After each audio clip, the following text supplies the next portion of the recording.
Hello viewers, আজকে আমি আপনাদের নিয়ে চলে এসেছি পৃথিবীর সবথেকে বড় মন্দির মায়াপুর ইসকন মন্দিরে। এই মন্দিরে আপনারা কিভাবে আসবেন, কোথায় কত টাকা খরচ হবে এবং আসলে আপনারা ঠিক কী কী দেখতে পারবেন সব কিছু জানাবো আজকের ভিডিওতে। তো আশা করি ভিডিওটি একটু স্কিপ করবেন না, সম্পূর্ণ দেখবেন ভিডিওটি। তো চলুন ভিডিওটি শুরু করা যাক।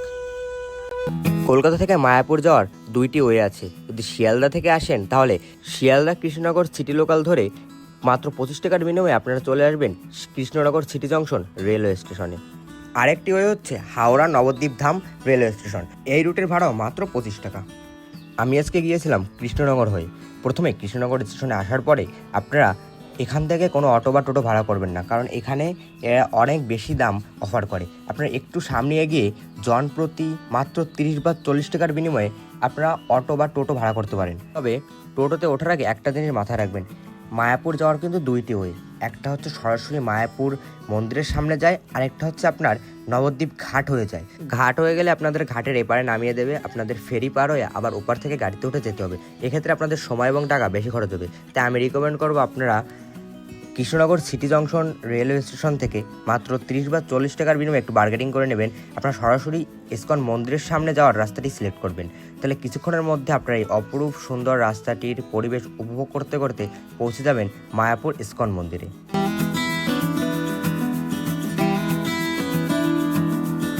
অলমোস্ট 40 মিনিট টোটো রাইডের পর ফাইনালি ইসকন মন্দিরের সেই ভাইরাল বা জনপ্রিয় চূড়াটি আমরা দেখতে পাচ্ছি। এর মানে আমরা ইসকন মন্দিরে প্রবেশ করেছি।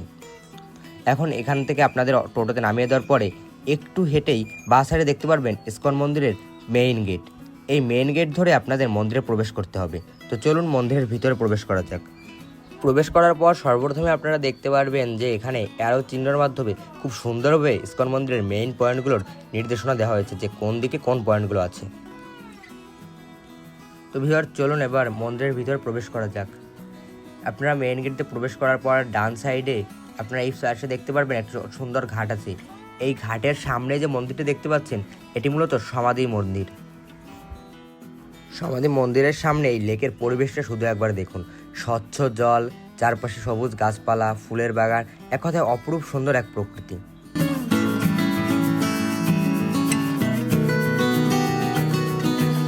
ঘাটের সাইড ধরে হাঁটতে থাকলে আপনারা সমাধি মন্দিরের মেইন এন্ট্রি গেটে কিছুক্ষণের মধ্যেই পৌঁছে যাবেন।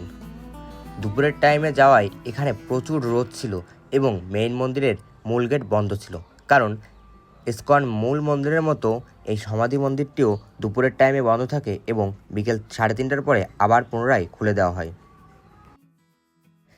এই সাইড দিয়ে মূলত সমাধি মন্দিরে প্রবেশ করতে হয়, কিন্তু এই সমাধি মন্দিরের ভিতরে আপনারা কোনো প্রকার ইলেকট্রনিক ডিভাইস, ফোন, ক্যামেরা কিছুই নিয়ে যেতে পারবেন না। তাই আপনারা চাইলেও সমাধি মন্দিরের কোনো ছবি বা ভিডিও ভিতর থেকে করতে পারবেন না। এই সাইডে হচ্ছে আপনার ফোন, জুতো এবং ইলেকট্রনিক ডিভাইস জমা দেওয়ার জন্য নির্দিষ্ট স্থান। গাইস, এখন আমার সামনে আপনারা যে মন্দিরটি দেখতে পাচ্ছেন এটি হচ্ছে স্বামী প্রভুপাদের সমাধি মন্দির। এই মন্দিরটিও দেখতে পাচ্ছেন যথেষ্ট সুন্দরভাবে নির্মিত। সমাধি মন্দিরের পাশের রাস্তা দিয়ে হেঁটে চলুন, দেখে আসি ইসকনের বাকি সব সুন্দর স্থাপনাগুলো।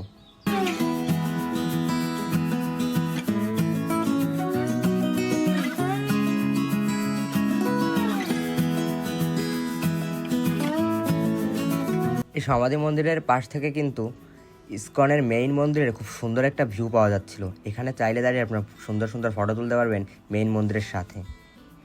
মন্দিরের সামনে দেখতে পাচ্ছেন আপনারা অসংখ্য স্টেশনারি পণ্যের দোকান আছে। এখান থেকে আপনারা খুব সহজে অনেক কিছু কিনতে পারবেন। চাইলে একবার এগুলোও ভিজিট করে আসতে পারেন। লেফট সাইডে আছে রাধা মাধব মন্দির সহ আরও অন্যান্য সুন্দর স্থাপনাগুলো। চলুন এখন আপনাদের সেগুলো ঘুরিয়ে নিয়ে আসি। মন্দিরে এই সুন্দর রাস্তা ধরে হাঁটতে হাঁটতে ক্লান্ত হয়ে যাওয়ায় 20 টাকার বিনিময়ে আমি এখান থেকে ফ্রেশ আখের রস কিনে নিই। এখান থেকেও দেখতে পাচ্ছেন মন্দিরটা কত সুন্দর লাগছে। সামনেই আপনারা দেখতে পাচ্ছেন রথের সময় এই রথটাই টানা হয়। রথটার জাস্ট আপনারা কারুকার্যগুলো দেখুন, তৈরি এই রথ অসম্ভব সুন্দর লাগছিল। এই সাইডেও আপনারা দেখতে পাচ্ছেন ছোটো বড়ো অনেক প্রকার স্টল রয়েছে। এখান থেকে চাইলেও আপনারা খাবার, বই সহ নানা রকম পণ্য সামগ্রী কিনতে পারেন। একটু সামনে এগোলে আপনারা দেখতে পারবেন ইসকন পরিচালিত মুভি থিয়েটার। এখানে বিভিন্ন সময় বিভিন্ন ধরনের মুভি 3D এবং নর্মালভাবে প্লে করা হয়। এগুলো আপনারা আসার আগে এখানে একটু খোঁজখবর নিয়ে জেনে রাখবেন যে এখন কী মুভি চলছে।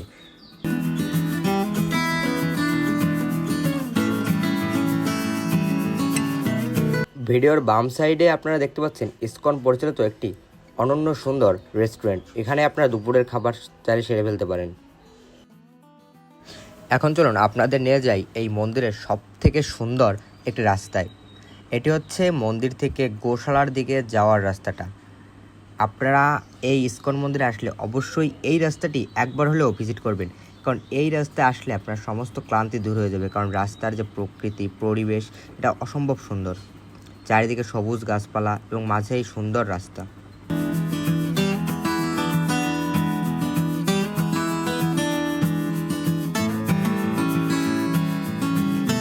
এই গোশালার দিকে রাস্তাটার সামনে রয়েছে কিন্তু নিত্যানন্দ কুঠির। এখানেও কিন্তু আপনারা চাইলে থাকতে পারবেন আগে থেকে বুকিং দিয়ে। এই নিত্যানন্দ কুঠিরের সামনে দিয়ে রাস্তাটা দেখতে পাচ্ছেন আপনার, পরিবেশটা কতটা সুন্দর। গাইস, এটি হচ্ছে ইসকন মায়াপুর মন্দিরের গোশালা। গোশালার ভিতরে কিন্তু অসংখ্য গরু রয়েছে যাদের নিয়মিত পরিচর্যা এবং খাবার দেওয়া হয়। চলুন আপনাদের গোশালার ভিতরটার পরিবেশটা দেখে নিয়ে আসি।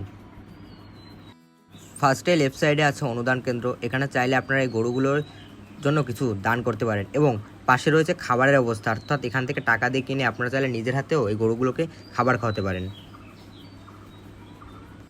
গোশালা থেকে বেরিয়ে আবার সেই অপরূপ সুন্দর রাস্তাটি ধরে আপনারা চলে যাবেন ইসকনের মূল মন্দিরে।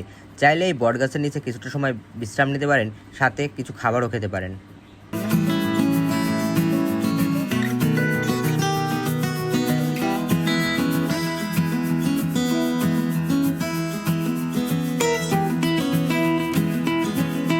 মন্দিরের ঠিক মাঝ বরাবর এই সাইডে রয়েছে সমস্ত ভবনগুলো, চৈতন্য ভবন, গদা ভবন, গীতা ভবন সহ সমস্ত ভবনগুলো এই সাইডে রয়েছে। আপনারা চাইলে কিন্তু খুব অল্প মূল্যে এই ভবনগুলোয় থাকতে পারেন। চৈতন্য ভবনের রাস্তাটি ধরে সোজা এগিয়ে আসলে আপনারা আবার একটি অ্যারো চিহ্ন দেখতে পারবেন। এদিক দিয়েও সমস্ত কিছু বর্ণনা করা হয়েছে, গীতা ভবন কোন দিকে, ঈশ্বরদান ভবন, বংশী ভবন, সমস্ত কিছু। আপনারা প্রথমবার আসলেও এই অ্যারো চিহ্ন বা সমস্ত জায়গায় মার্কিং পয়েন্ট দেখে খুব সহজেই আপনারা আপনাদের কাঙ্ক্ষিত জায়গায় চলে যেতে পারবেন। মন্দিরের একটা ইম্পর্টেন্ট বা গুরুত্বপূর্ণ জায়গা হলো এটি, কারণ আপনাদের কাছে ক্যাশ না থাকলে খুব সহজেই আপনারা এইখানে এসে SBI ATM বুথের সাহায্যে আপনাদের ক্যাশ তুলে নিতে পারবেন। মন্দিরের এই শেষ দিকে দেখতে পাচ্ছেন রয়েছে গীতা ভবন রিসেপশন, এদিকে রয়েছে গীতা ভবন এবং ঠিক অপোজিট সাইডে রয়েছে গোবিন্স অর্থাৎ ইসকনের আরেকটি নিজস্ব রেস্টুরেন্ট। আপনারা চাইলে এই রেস্টুরেন্ট থেকেও আপনাদের খাবার খেতে পারেন। দেখতে পাচ্ছেন এটি হচ্ছে ইসকনের গদা ভবন। গদা ভবনেও কিন্তু আপনারা চাইলে রাত্রে থাকতে পারবেন। চলুন আপনাদের গদা ভবনের ভিতরটা ঘুরিয়ে নিয়ে আসা যাক। দেখতে পাচ্ছেন এটি হচ্ছে গদা ভবনের ভিতরের অবস্থা। ভিতর থেকেও কিন্তু আপনারা চাইলে খাবার অর্ডার করে খেতে পারবেন এবং গদা ভবনের ভিতরেও কিন্তু যথেষ্ট পরিষ্কার পরিচ্ছন্ন এবং ভবনের সামনে আপনারা বসার জন্য খুব সুন্দর জায়গা বা আসনের ব্যবস্থা আছে। দেখতে পাচ্ছেন চারিদিকে সবুজ গাছপালা, স্ট্যাচু সব কিছু রয়েছে গদা ভবনের ভিতরে।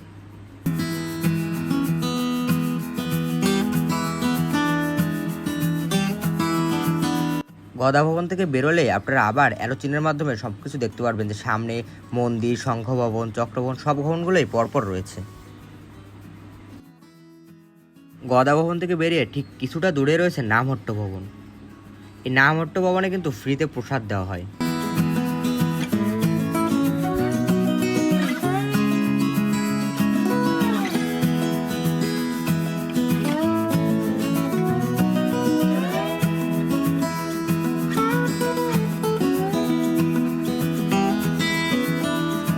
এই ভবনটার ঠিক অপোজিটে রয়েছে ইসকনের হেড অফিস। এই মায়াপুর ইসকন মন্দিরের ভিতরে কিন্তু ইসকনের হেডকোয়ার্টারটা অবস্থিত। এটি কিন্তু সমগ্র বিশ্বের ইসকনের হেডকোয়ার্টার।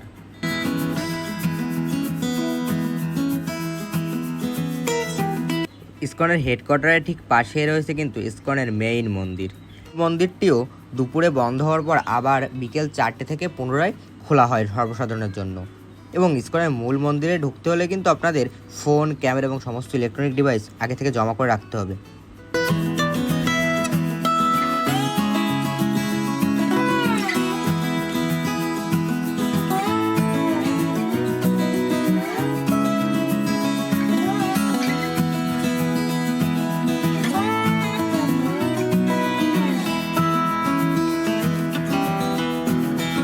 নামহট্ট ভবন থেকে বেরিয়ে সামনের দিকে হাঁটতে থাকলে আপনারা ইসকনের বাকি সব ভবনগুলো দেখতে পারবেন। এই বাম সাইডে রয়েছে দেখতে পাচ্ছেন ইসকনের আরেকটি ভবন এবং ডান সাইডে রয়েছে গোবিন্স রেস্টুরেন্ট।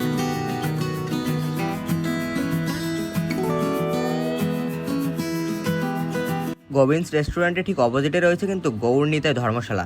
এখানে কিন্তু সবসময় হরিনাম বা কৃষ্ণনাম জপা হয়।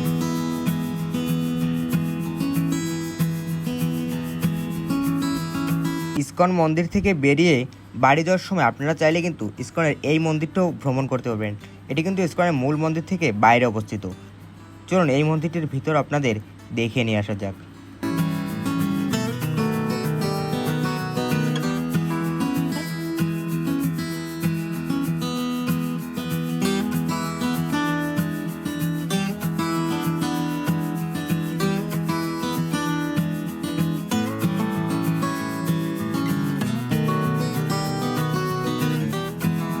বন্ধুরা, আজকের ভিডিও এই পর্যন্তই। এখন চলুন আপনাদের বলি কীভাবে আপনারা ফেরত যাবেন। যদি আপনারা কৃষ্ণনগর স্টেশন থেকে সরাসরি ইসকন মন্দিরে আসেন, তবে যাওয়ার সময় আপনারা চাইলে এই রাস্তাটি ব্যবহার করতে পারেন, এই নবদ্বীপ ঘাট। নবদ্বীপ ঘাটে এসে এখানে জনপ্রতি 3 টাকা দিয়ে এই বোটের মাধ্যমে জলঙ্গি নদীটি আপনাদের পার করে ওই সাইডে যেতে হবে কৃষ্ণনগর ঘাটে। সেখান থেকে অটোতে 30 টাকার বিনিময়ে আপনারা আবার চলে যাবেন কৃষ্ণনগর সিটি রেলওয়ে স্টেশনে।